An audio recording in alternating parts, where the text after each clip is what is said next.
Yeah, that's right. Yeah, yeah. 34 stay. Through the boat to go upstairs. Keep moving, sir. Keep moving, please. Thank you.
Overwhelming from everyone else though, so I'm going to give them a second chance. Here we go. Good evening, everybody. Good evening. A little bit better. All right, welcome aboard. What we're going to do is we're going to head across the river, and we're going to give you the best view we can of Tower Bridge. All right, and then we'll turn the boat around. You get a view of the Tower of London, and then we'll head up to Westminster. How does that sound? All good? Yeah. Now, one thing I do have to do when we leave the Tower pier just there, I do have to give you a safety briefing. All right, it's nothing to alarm you. It's just for your information, and it's to let you know this boat is safe. All right. Now, the boat you're on is called the City Gamma. It's licensed by the Maritime and Coast Guard Agency. We are licensed to hold up to 400 people on this boat, and we are fully equipped with life-saving appliances.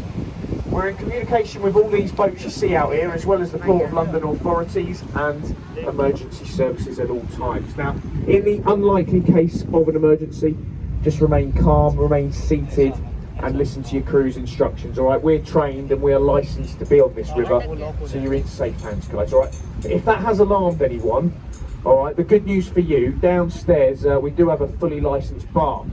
All right, that should help calm any nerves. All right. Just don't make us too jealous, all right? Now, just another point, just to let you know, if you are on the top deck, we do ask that you stay seated, guys. There's a few reasons for that. The main one is that the captain needs to sort of see all the way around the boat, so we do ask that you stay seated. And the only standing part is the very back of the top deck, okay, guys? Now, we're going to head past several points of interest on the way to Westminster. And you've got a couple of options for your cruise. Option one is that I can stand here, I can stay on the microphone, I'll do a bit of a live commentary for you and pass on some local knowledge to you guys. Now, word of warning with that, we're not tour guides on here, okay? Myself and the captain, Our job's your safety, all right? That's what we're here for. The other option you've got is we do have a company provided audio guide. That's available to download. You can do that using the QR code, which is on the leaflets. All right. So the options are: would everyone like a bit of a live commentary this evening? Let's see a show embarrassing for me. There we go. Now, Tower Bridge. This is the best view to parts. Now the towers on the bridge were built in 1894, and they were built in the Gothic style to be in keeping with the tower of London straight ahead of us. Now, if you took down all the stonework and all the masonry on the bridge, it would remain standing. It's just there for aesthetics.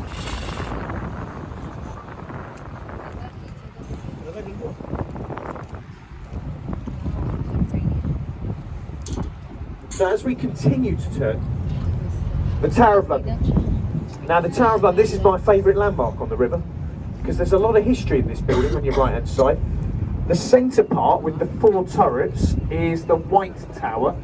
That was built in the 1070s during the reign of William the Conqueror. There's nearly 1,000 years of history in that building on your right. Now, yeah, the Traitors Gate there, it was dubbed London's first one-way street. If you'd been found guilty of treason, they'd have rowed you down the river from Westminster. You'd have gone through those gates there, spent your last night on earth in the tower. The next day, they'd have taken you to Tower Hill and removed your head from your body. They'd have placed it in boiling tar, put it on a spike and displayed your head on the old London. She has 6 guns forward, 6 guns aft. They were capable of firing shells 14 land miles. She fired some of the first shots during the D-Day landings in Normandy during the Second World War. Now she's in a museum today, the Belfast. So if you're into your naval history, you can explore all 9 decks of the vessel, and they've got some really good interactive exhibitions on board. So that's a really good day out if you've got time whilst you're in London. HMS Belfast. Now on the right hand side, London skyline on the right hand side, that's one of Europe's largest financial districts over there. Now in London we like to give our buildings nicknames, especially our tall buildings, and some of the buildings on your right hand side include the Gherkin, the Scalpel, the Cheese Grater, the Can of Ham and the Walkie Talkie. Quite inventive, aren't we, London? The Walkie Talkie is the one that's nearest to us here with the crane on the top. Funnily enough, it looks a bit like a walkie-talkie. Now, if you look at the top of that building, you'll see there's people up there. There's a sky guard up there, and it's totally free to go up. So there's a bit of a tip for you. Now, I've got another skyscraper for you. This time on the left-hand side of the road. That's the Shard of Glass. It's the United Kingdom's tallest building, standing at just over 1,000 feet tall. Now, the architect for the Shard was an Italian called Renzo Piano. Now, when he finished the project, the owners were so happy with his work, they offered him £1 million as a bonus. He turned that down. He took the penthouse apartment instead. 2 years later, he sold the apartment for £38 million. So, one of the most famous bridge of all. This is the bridge that keeps falling down. Correct, London Bridge. This is it.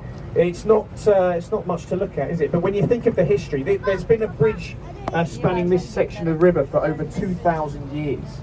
The original people to build a bridge here were the Romans, and they built a wooden structure that spanned the river, and that was torn down by Vikings, and that's where we thought to get the nursery rhyme from. The most famous London Bridge was the medieval London Bridge, built in the 12th century.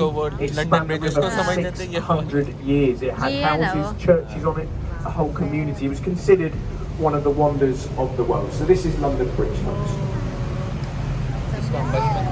Now the next bridge, the one ahead of us, that's Cannon Street Railway Bridge, the next street station, the building with the 2 towers there. Now Cannon Street Station is a lovely old Victorian train station. Now it used to have a beautiful glass roof across the top of it. But during the Second World War, London was getting very heavily bombed. People in there, folks. Yeah, that's a health and relaxation spa under the bridge. There we go. Some days the view's so good, we turn the boat around and we have another look. Most days, though, we wish we hadn't looked at all. There we go. So we're just going under Cannon Street. Now, when we come out the other side, on the left-hand side of the boat, there's a lovely pub. It's called the Anchor. It's just immediately on your left, and it's got red windows and the lights outside. That's one of the old Rose and Globe theatres. Well, that pub is also actually where you'll find me and the captain this evening. And also, for this guide, we have to do our research. Sometimes we do so much research in the anchor we forget the next day what we researched the night before. Now we're just going under Southwark Road Bridge here. Second bridge to span this section of the river. The one you see today, built in 1923. Just coming up on the left-hand side, you'll see a white building with the beams and the thatched roof over on the left-hand side of the boat. That is a replica to William Shakespeare's Globe Theatre. Built in the same style as the playhouses of his time. If you went to see a Shakespearean performance at the Globe, it would be done in the traditional style. So there'd be no lighting or sound effects, so just as it would have been in his time. The original theatre, because as people walked across this bridge, it wobbled. It cost £5 million to renovate, and it had only been open 3 hours, so that's money well spent.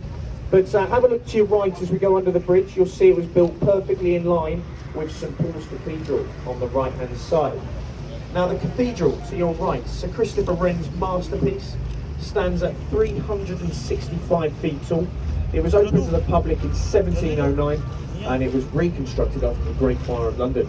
Now we like to give a bit of advice on this boat, alright? If you want to visit St Paul's Cathedral, well worth a visit. It's about £25 though to get in. But if you go on a Sunday, they'll let you in for free because it's a church and they do a church service, of course. The only thing is you will have to expect someone going around with a collection bucket, of course. They quite like the silent donation as well of a 5, 10 or 20. But anyway, there's a bit of a tip. If you want to see some the Blackfriars bridges, the first one you see is a railway bridge. And it's actually a train station. This is Blackfriars Station. It spans the width of the river. Some of you might recognise this bridge. It was used in a Mission Impossible film. Wow. Tom Cruise did a stunt where he ran across the roof of this bridge. Now what you might not know is he actually broke his ankle doing that stunt and they had to stop filming for 3 months after that. So well done, Tom. Now the roof itself is made of solar panels and that powers about 50% of the train station above us. Now as we go through, either side of the boat you'll see some red pillars. These red pillars are from the very first railway bridge to span the tidal Thames. That was designed by Isambard Kingdom Brunel, and the pillars have to stay there because they're integral to the structure of the remaining 2 bridges. Second one being the road bridge. Now those bridges mark about the halfway point of our trip to Westminster. How are we all doing? Is it all okay? Yeah. Lovely sunny evening, isn't it?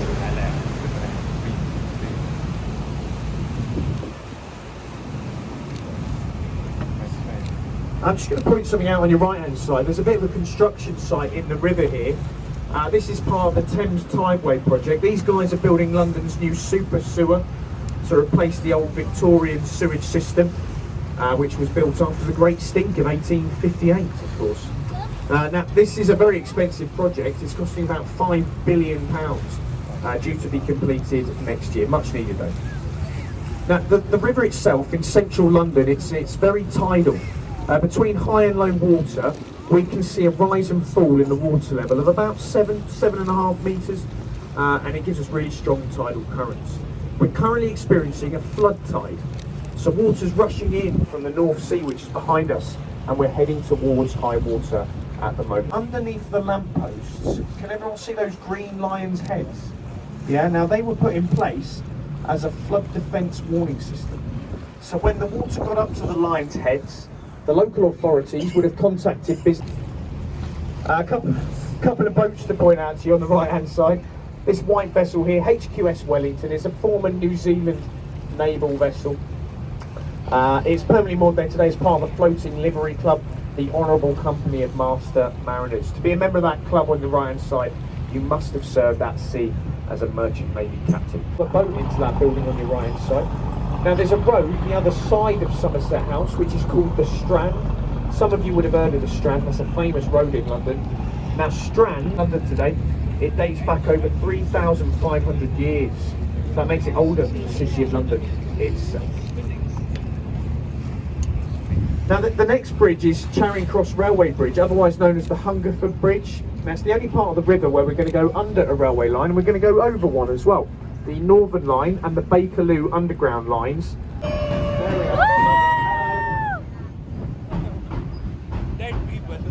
Right, the reason we do that, okay, is because if they wave back at us, their hands are occupied and they're less likely to throw anything at us. Alright, so there we go, give him a wave. By British Airways as part of the Millennium celebrations back in the year 2000. Now it's a short term, there's lots to see and do. It's an arts and cultural centre for London. The features of the South Bank is County Hall, that white building on your left. Now that used to be home to the Mayor of London, but there's more important things in there today. Shrek's Adventure on your right hand side, the second palace to stand on this side, and what you see today, that's been there for about 170 years, and 20 years to complete its construction. The previous palace burned down. There is one surviving part of the original Palace of Westminster, which is called Westminster Hall.